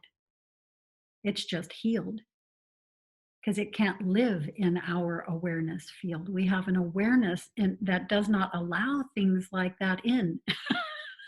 So when we do that, it's immediately healed. But if you aren't aware of that, if you aren't aware of your own awareness structure and the way in which that cannot exist in it, you may think that it's because you feel as though you feel it in your body. It's not in your body, it's in your awareness field. And it's immediately healed. Again, it can't live there. So I'm thoughts that say that it does. In other words, that goes back to the practice we're having with James. So as soon as you find yourself having a thought that this is in my body, that I've manifested this in my body, what do? Override, dismantle, restructure, sovereignty program, and then rewrite the sentence. This is in my awareness field. This activity can't exist in my awareness field. This is immediately healed the moment I brought it into my awareness field. And now you don't feel it as though you're manifesting it in your body. And so that's the process. And it happens the second the moment you do that, it's done. Yeah. Yeah. When I realized now with this happening, I realized that I had the different levels of this awareness before. Mm-hmm. So at one point I saw why I was born in Romania, and I was born in Romania again, together with other people of the same kind, to take stuff in our bodies and work it out, like make something else of it, and then release it in the earth, to the earth, or in the energy fields or something. And this awareness was also kind of an explanation about what happened in my childhood, and how I was taking stuff from other people and just working, because it was so much pain and stuff that we were needed there to do this. Yes. Agreed. Mm-hmm. And as always in the healing field, first, do no harm.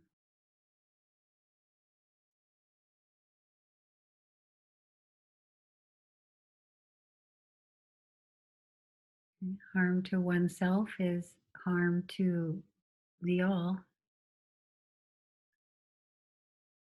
Okay, so don't hurt yourself. Have a high level of awareness of what's happening. Seek to observe as much of the process of this that is possible. Do not deter yourself from the work, because clearly it is work you came here to do. And so you would not want to self-program your person in opposition to this by stating, how do I cut myself off from it? So no, all of that. So you have to do some rewriting. Yes, it's not my intention to cut myself from it. It was my intention to learn how to not manifest it in my body. So I probably formulated differently. Yeah. Okay. Yes. It's the awareness that you're not manifesting it in your physical body.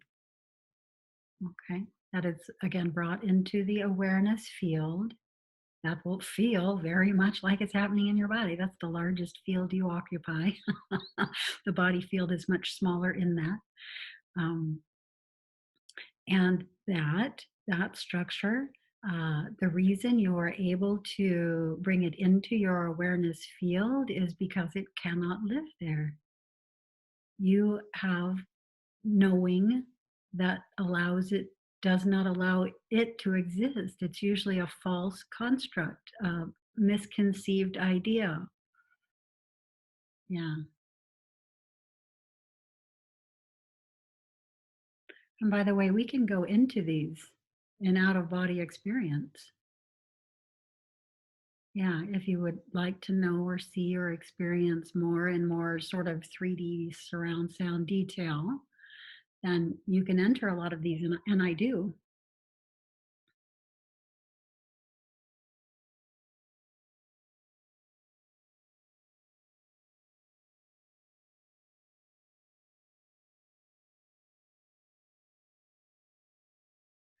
Okay. Is there any more input? Curiosities, questions? Any aspect of this we didn't hit? Is there anything anyone is not clear on? Is there anything anyone would like to share?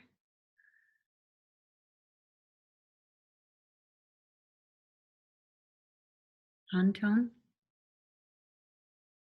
I don't have anything major, just a few things bubbling around my head here. Okay. I was just wondering the felt. How were you putting that? The felt presence of yourself. What were the word English? I'm wondering if you could put different words to that, just for clarification for everybody who might be watching. The felt presence you were saying of yourself. What's your own feeling about that?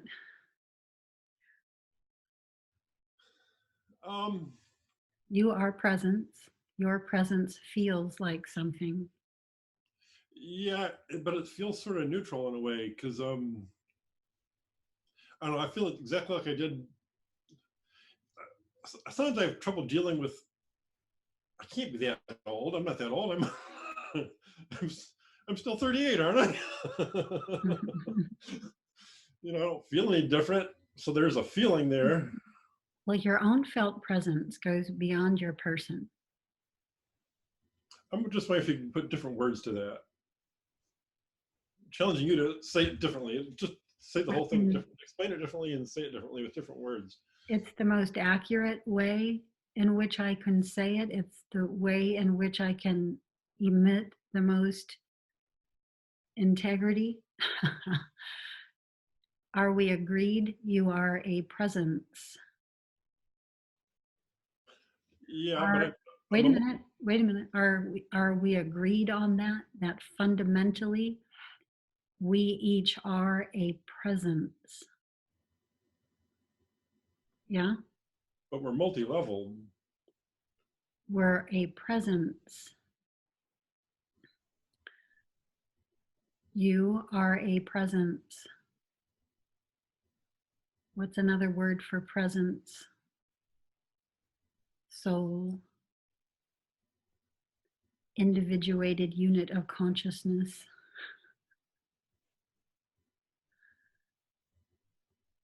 Okay. I was thinking also about the open closedness of different people, and we're not talking about people. We're talking about presence. We're not talking about what is in that presence, such as your person. We're talking about presence.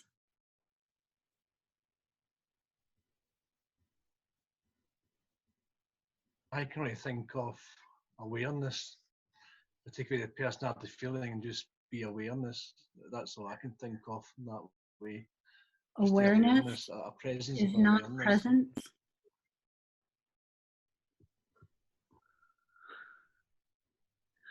You are there. You exist.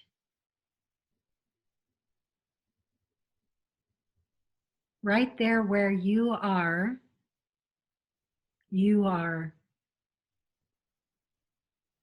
Right there where you are, you.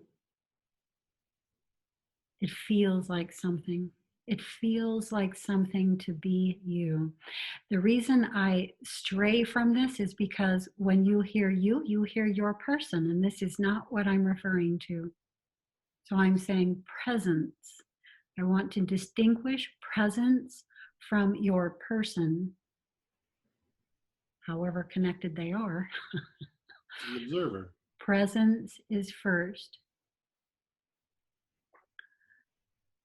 Presence is prior to the observer.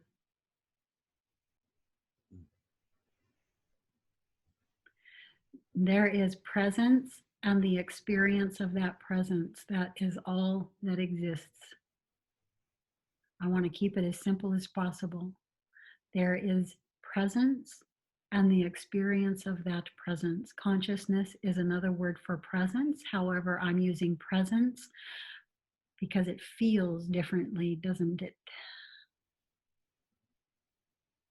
And I think the awareness and the Your consciousness is embodied right now. So this is why I'm saying presence. And that presence feels like something. It is an experience, in other words.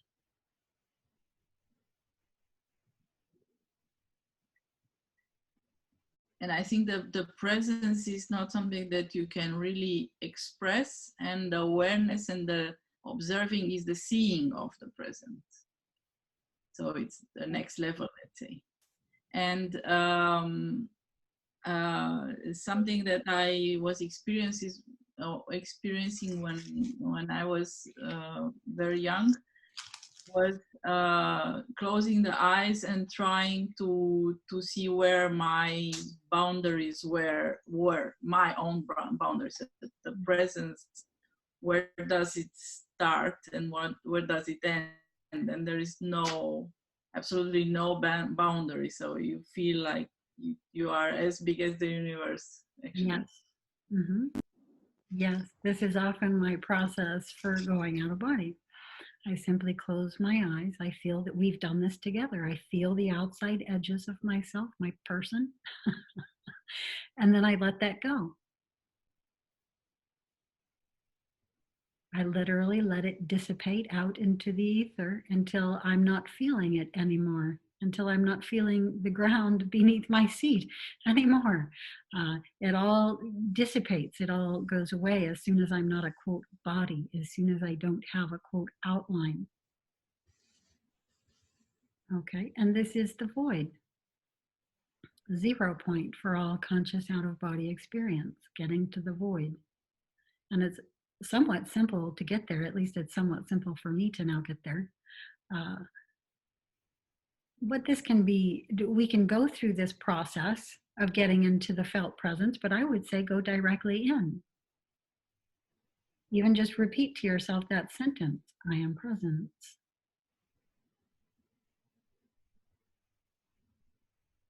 I am the I am presence.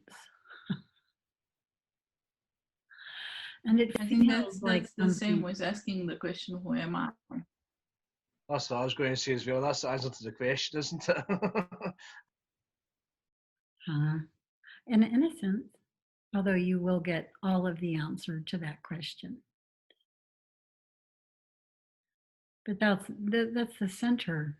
Yeah, at the center of yourself is presence.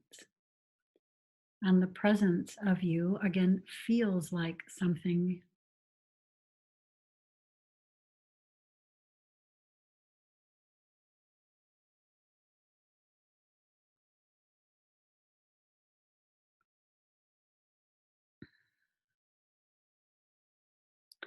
And if in this process of feeling your own felt presence, you feel your large muscle groups, you feel your stress pattern in your own body system, then you just breathe and you relax those areas and you feel what it feels like to relax the stress pattern. Okay, if in that you feel you are holding the breath into a narrow, confined space in a particular way, then you can begin to expand your breathing. You can begin to breathe and bring more conscious awareness, way up into the top of the breath and way down low into the bottom of the breath, which is what? The doorway into the additional states of consciousness, the additional consciousness fields or spirit. So you go right through that doorway. And so most people are very afraid of the very bottom of the breath. You can feel the energy sensations there and what you feel like when you're there near that doorway. That's you connecting with that space. And it's generally a very new space to most people. They don't go down there, they don't let themselves experience that. That's also very highly related to the pelvic floor, another area that people generally cut themselves off from. Their creative areas, their sexual areas. And so you highlight them. You bring the breath there, you bring your awareness through the breath into those areas, and you discover what they are.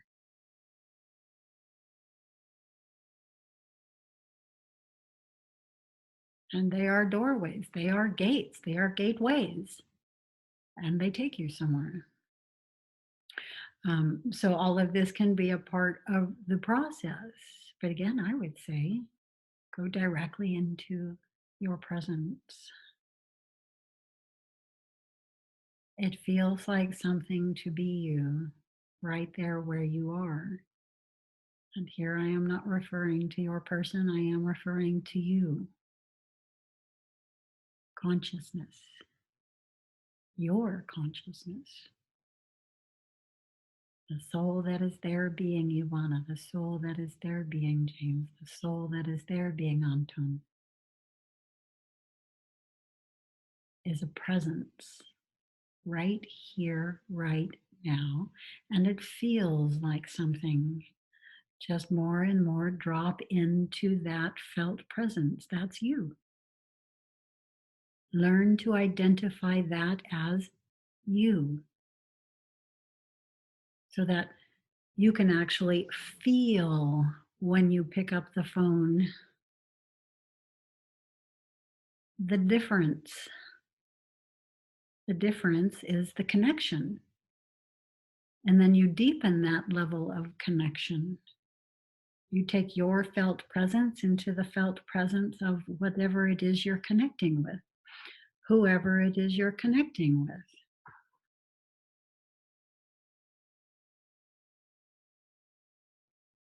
And you learn. And as you learn, you grow. And as you grow, you begin to feel like something new, something more. Mm-hmm. I have a question related to people who experience a problem with, for example, connecting to all kind of things that are modern in this world.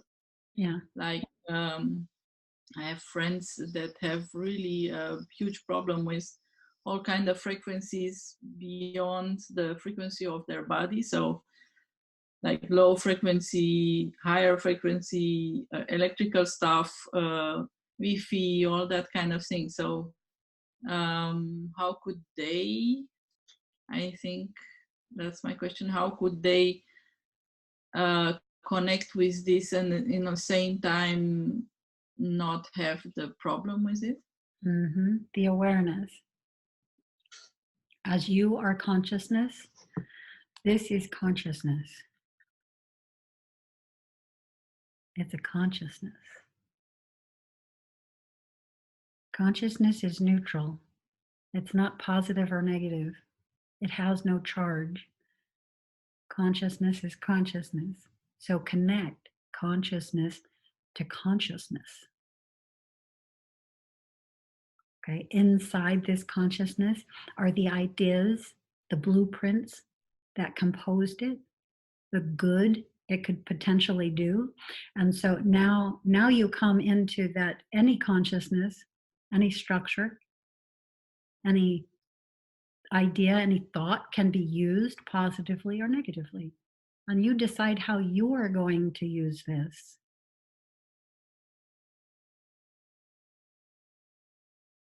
We're not victims, we're creators. This is not a negative thing in itself. Will the control system attempt to make you believe that it is? Uh-huh. That's its job. Your job is to not buy into it, to not go down into the lower frequencies. You can understand that we're in a consensus, that collectively a lot of people may be thinking that this is a negative thing, but you don't have to join that structure. But if they experience this in their physical body, You so experience your own thoughts through your own physical systems. You don't experience the phone or this technology. You experience your own thoughts about this through your own biology. Let's yeah, get yeah. really clear about that. Mhm. That is what you say it is.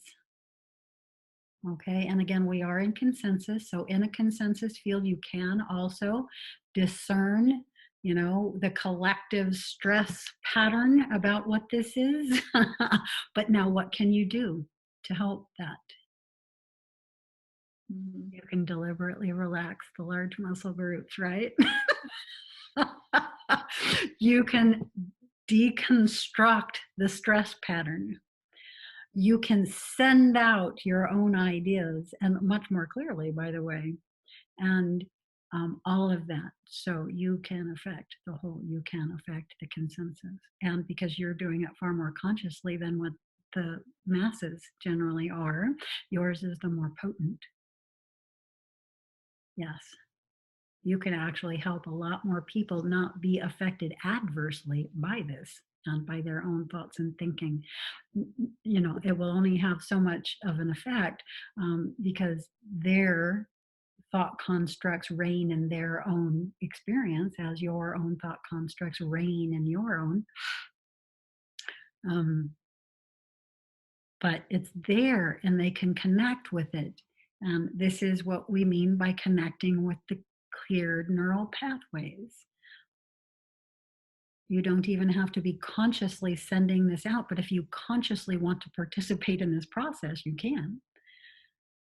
Again, as soon as you do your own rewriting of the sentences, okay, it goes out automatically, like light goes out from the sun. And the more consciously we are the more lighted our candles are.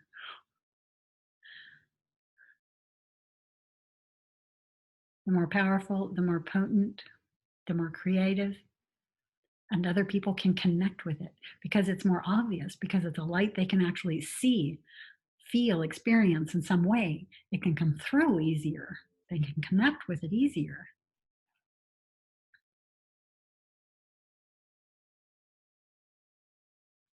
Good question. Does it make sense?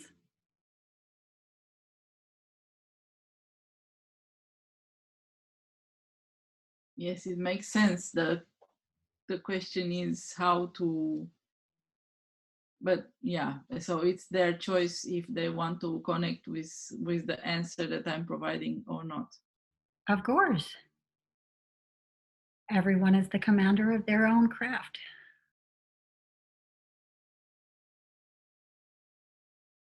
But our desire to assist is what's important, not anyone's choice to connect with those pathways, but our desire to assist. And when that is who we are, that desire to assist, when that is what we are exemplifying, that desire to assist, And in that assistance, there is no harm. In other words, we are quite clear.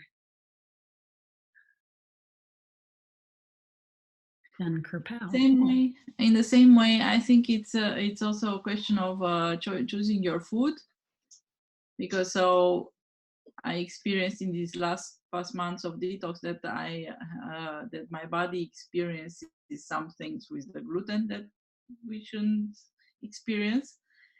And so if I eat gluten free, it's my choice to give my body something else. But in the same time, it's their choice to choose not to interact with the things that they think that. So is it a thought construct that my body is reacting to gluten? Yes. Which is something that I never had this, but now I experience this. So it's interesting how to look at that. Yeah. Yes, it is. And we know this scientifically for quite some time. We know it is the placebo effect, yes? Is everybody familiar with the placebo effect? Okay, this is how medications that come onto the market, they have to pass the placebo test. So 10 people are told they're going to be given a medication that is for a condition that they have, and half of them are going to be given a placebo, just it's not the medication, it's just there's nothing in the tablet. And then 5 people will be given the real medication. And it's shown that because the person thinks that that is the medication that's for their condition gets cured. I don't want to say cured, but assisted. And so we know that thoughts create our construct, or in other words, our reality. But in the same time, you say, so there are some foods that you shouldn't eat because it grounds you. So in that construct, you could choose to eat whatever, and then. Let me be very clear about what I'm saying in that. I'm never saying that there are foods that you should and should not eat. I am saying that when you make your list of what you want, the foods that you're choosing to eat may be in direct opposition to what you say you are wanting. So, for instance, if what you are wanting is to begin becoming lucid in your dream state, if you want to begin the process of beginning to explore your own consciousness via out of body experience, then there's a lot in regard to food that you could do to oppose this want. Okay, and that's going to be different in each and every one. We're all constructed very uniquely. Okay, some of us may have more of the reptilian DNA, for instance. Some of us may have more of the bird DNA. These are going to be the DNA structures that deal well with meats and things like this. So you have to know for yourself when you're eating something if it's helping you with your process of having what it is you want, experiencing what it is you want to experience or not. And only you can do that for yourself. But essentially, stimulants are going to hold you from it, right? Things that make your energy spike and lower, because this is going to lower your state of health. Your brain's not going to be functioning to par, et cetera, et cetera, et cetera. Okay, this is why hydration is so important, but only you will know how to hydrate yourself on any given day that works in alignment with what it is you want. And, when you're straying from it, when you're drinking too much, when you're drinking too little, when you're drinking not the right thing, things like this. So this is always going to be different for everybody. There's things that are very grounding. and things that ground us very heavily in the 3D earth field. These are things that are propagated by the control system, right? Alcohol, cigarettes, coffee, sugar, meat, and dairy, or in other words, proteins, but specifically acidic proteins, um, uh, proteins that form high acid ash in the body, and this makes the system less able to function to par. You know, uh, so. You just have to be aware of these things. And you have to be aware of where you are in your own process. You know, when I was first going out of body, when I was a child, my father was we had steak and it was steak and eggs for breakfast. You know, and so it's not like that stood in my way at that point. You know, I was going through a point in my own process where that was in alignment with where I was in my process and what it was I was supposed to learn in this life, you know, and all of that. So none of that was out of alignment.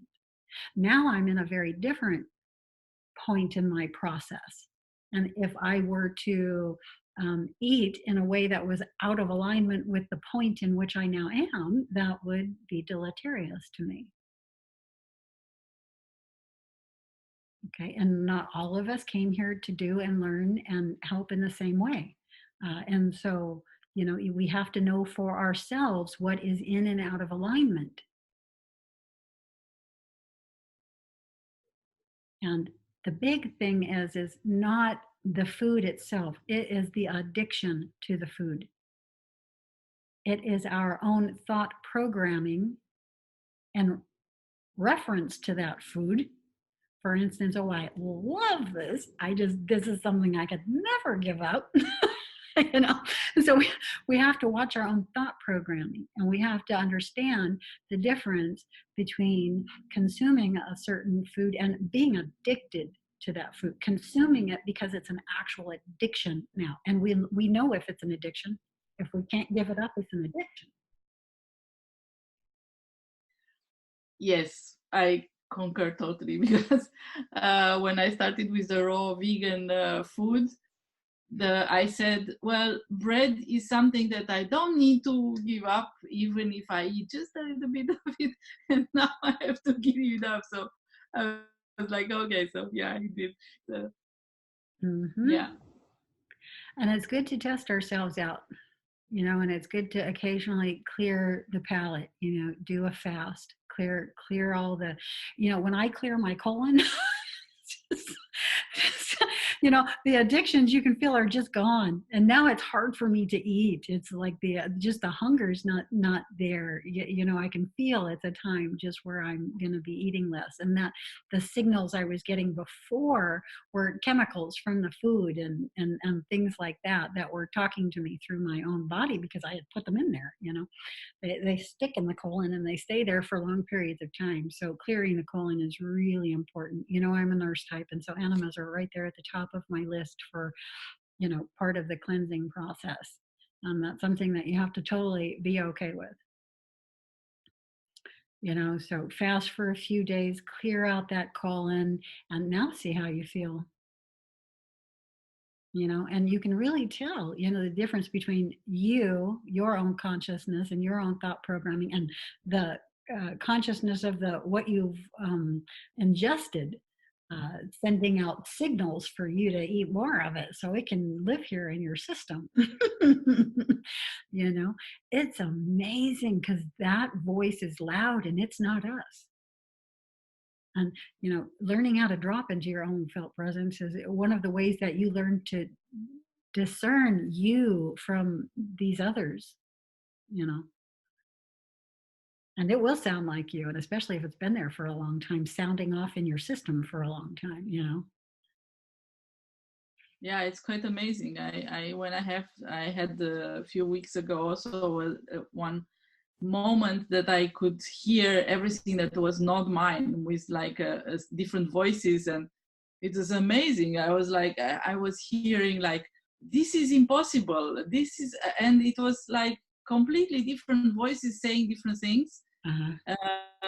And to me, the perfect moment to hear this is when I wake up in the morning. So that's when I'm most Yeah, this attuned. is the parasites. And know that parasites aren't bad. We need parasites to survive in the 3D field, you know.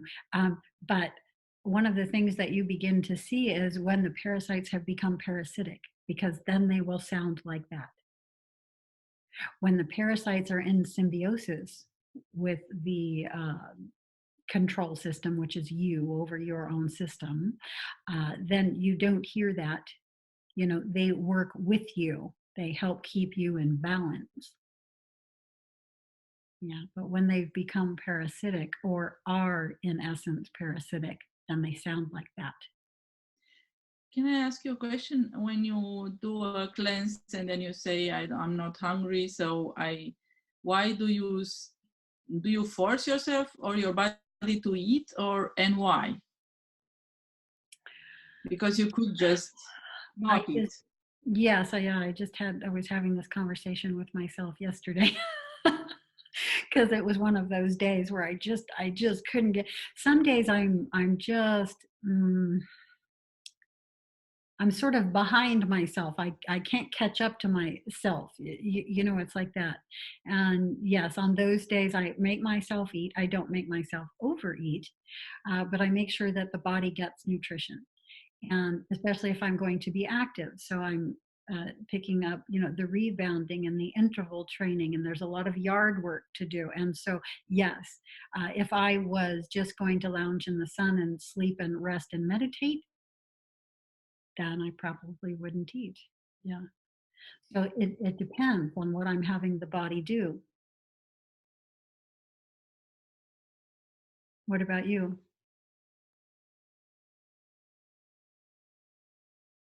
Well, at one point, before I was pregnant, I had a few months that I was doing the sun gazing in the morning and in the evening, or the sun eating, let's say.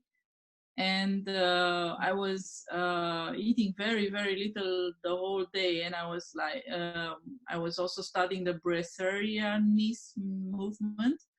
And the body didn't really need to eat, so I wasn't really eating.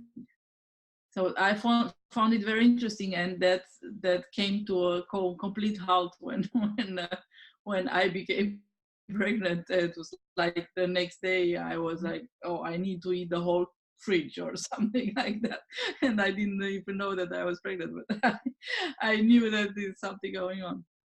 But I Yeah. had periods that I didn't. And by all costs, you need to avoid the ups and downs. So you want to keep everything as level as possible. You know, so you wouldn't want to not eat and that have that cause a spike, you know. So you don't want to create stress patterns, in other words. And so sometimes that takes a while of, you know, steady attention, you know, to learn, and we generally fall into a new pattern over a course of weeks, sometimes even months. You know, if something major is happening, if a major change that's going to be full in effect from here forward, you know, that may take months and even years.